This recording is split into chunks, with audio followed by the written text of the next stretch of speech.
sa ginibong drug bypass operation. Triple o 4 na doble ang bihikulo na gruso sa siyudad kang Naga. Mas complain ng police station kang Naga City Police Office.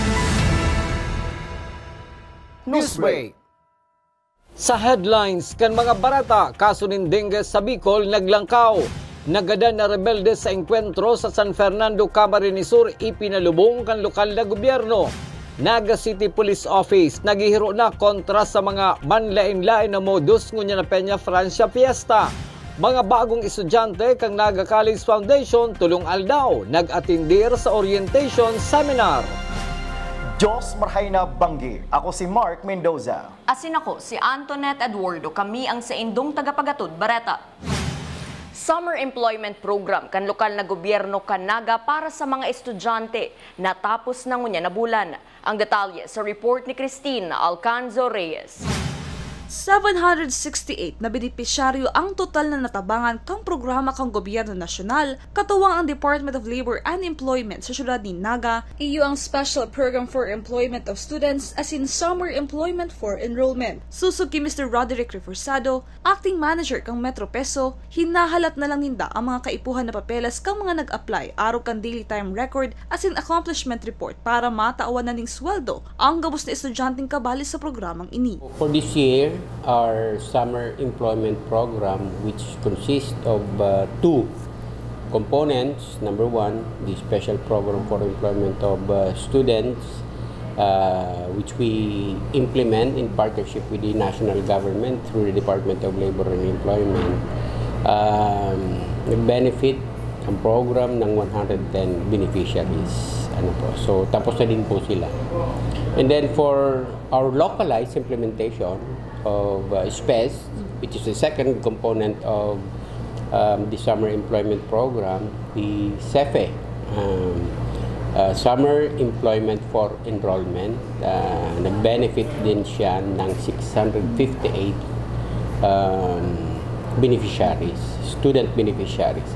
So for this year, we have a total of 768 beneficiaries for the summer employment program of the city government of Naga. Obheto kang programa na maipahiling sa mga estudyante na tawan importansya ang mga oportunidad na naitatao sa inda bako lang sa laog ng eskwelahan, kundi pati naman sa trabaho. Isa ito sa paraan kung paano natin matuturuan ang ating mga estudyante na taga-Naga na hindi lang dapat magsipag sa pag-aaral. Kailangan magsipag pag nabibigyan ng pagkakataon na makapagtrabaho. Para sa One Media TV 48 Naga, Christine Alcanzo Reyes, Newsbreak. Sa iba pang Bareta, ugma si Mr. Roderick Reforzado, Acting Manager kan Metro Peso sa naging performance kan mga estudyanteng benepisyaryo kan Summer Employment Program. Hinahalat niya man an evaluation kan mga department head kan mga nilaugan kan mga estudyante asin iibalwaron kung anong kaipuhan na pakarhayon sa implementasyon kan programang ini. Actually, ako nga natutuwa. Kanina nga pagdating niyo may pinapakita akong post ng some of our department heads in City Hall na nagpo-post sila ng pasasalamat na may picture ng ating mga beneficiaries. Natutuwa ako. Kasi ibig sabihin, mabuti yung naging performance ng mga bata. And aside from that, we are requiring also the different departments in City Hall to submit to us a evaluation. Evaluation na gagamitin naman namin para mas mapabuti pa natin ang ating implementation. Padagos pa sa mga Bareta, mga nagtapos na sa pagiging benepisyaryo kan 4P sa syudad ning Naga, makakaresibi pa man giraray ning tabang hali sa mga programa kan lokal na gobyerno kan Naga. Aramon taman ang kumpletong detalles ken sa report ni Christine Alcanzo Reyes. Maski naggraduar na, pwede pang mataawan ng benepisyo kan lokal na gobyerno ni Naga ang mga dating benepisyaryo kang 4P sa kada barangay kang syudad.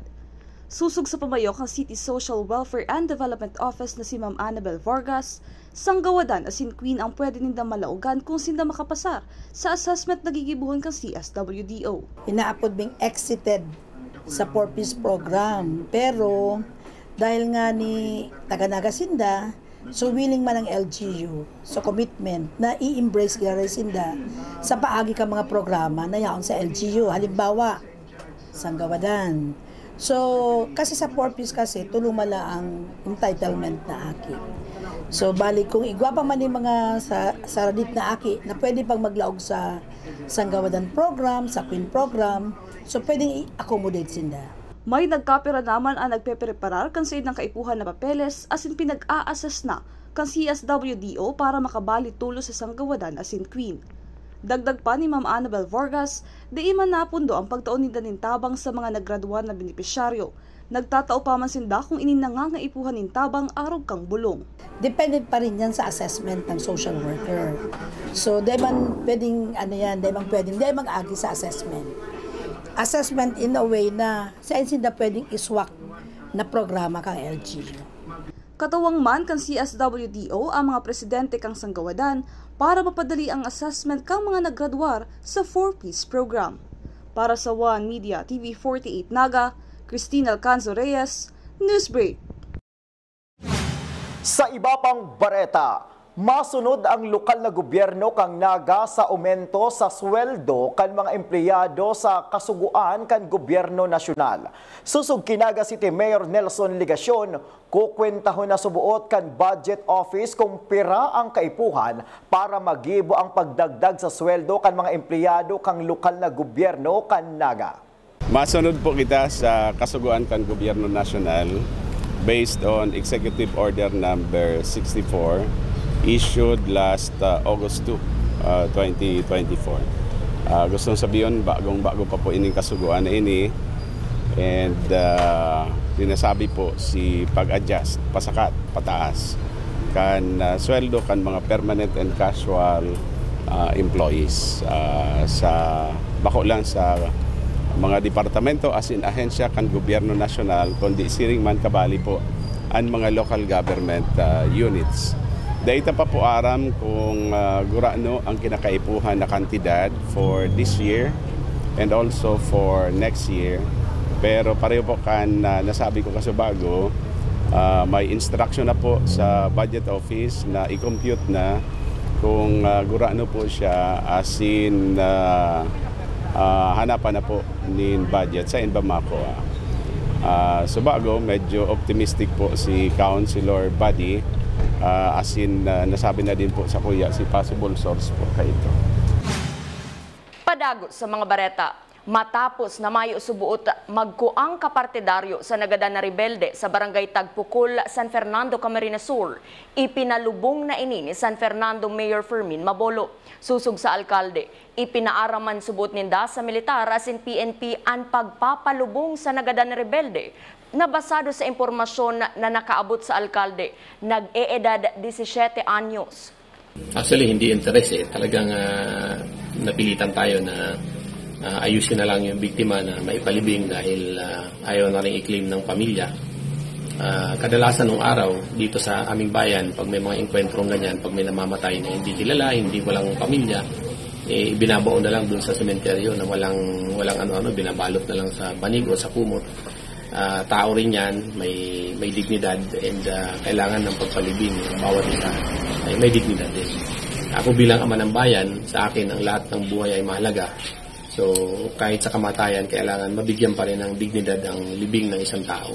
Kahit gastusan na natin, sino man yan, sundalo o militar, kailangan bigyan ng dignidad ang libing.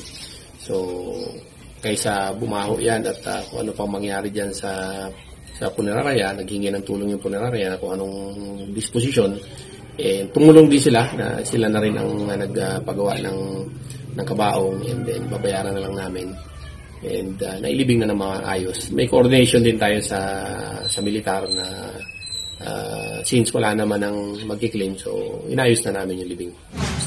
Sa pagbabalik kang Newsbreak, CCTV camera sa mga commercial establishmento sa siyudad ng Naga dapat may nagbabantay. Iyan asin iba pang mga bareta sa pagwelta kan One Media TV 48 Naga Newsbreak. Dakop sa ginibog drug bypass operation. Triple o 4 na doble ang bihikulo na gruso sa siyudad kang Naga. Mas complain ng police station kang Naga City Police Office. Newsbreak. We invest in shaping the future of healthcare.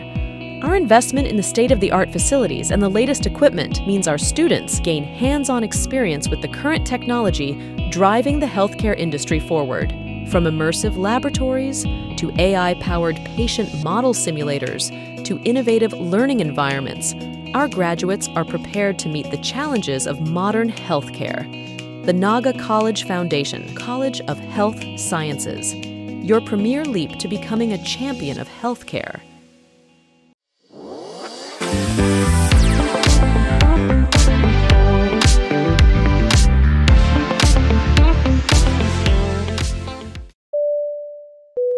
Flight attendants, prepare for takeoff, please.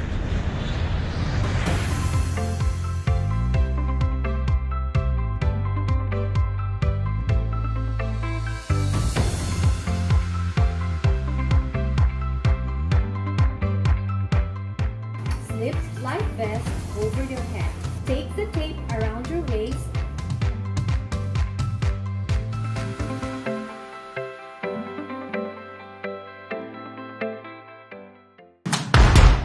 Hello, NCF! Welcome to the Naga College Foundation Incorporated. Where academic excellence meet limitless opportunities. Welcome to the home of the champions. Join us as we leap into the future. NCF is committed to providing state-of-the-art facilities to nurture the next generation of professionals. Our first-class facilities are designed to empower our students and equip them with the skills and knowledge needed to excel in their chosen field. Here at NCF Wings, you are a step closer to your dream of becoming a flight attendant. This is the first cabin crew training in Bicol. But at the heart of it all is the newly constructed College of Criminal Justice Education building. The Naga College Foundation Incorporated is one of the 10 schools in the Philippines recognized by the Commission in Higher Education as the Center of Development in Criminology. Our classrooms are designed to facilitate interactive learning. Strategically designed to support collaborative discussion and critical thinking. This building is home to Bicol's first world-class indoor firing range, which provides our students first-hand training in ensuring that they are proficient in firearm safety and marksmanship.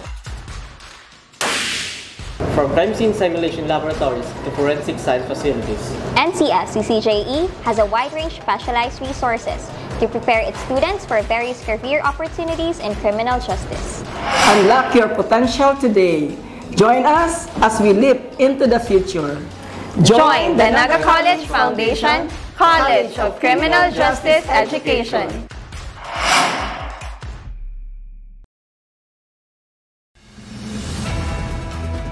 Dakop sa ginibog drug bypass operation. Triple o 4 na doble ang bihikulo na gruso sa siyudad kang Naga. Mas complain ng police station kang Naga City Police Office.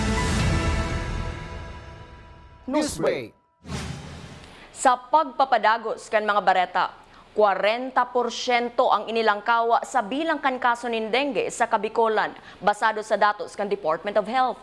Puon January abot July, ngunya na taon na may 715 na dengue ang rehiyon kumpara sa 512 na kaso kan taon 2023. Ang Camarines Sur an may 248 dengue cases. Sinusundan kan Camarines Norte na may 170 dengue cases. Catanduanes may 121 cases. Albay 67, Sorsogon 62, asin Masbate may 43 dengue cases.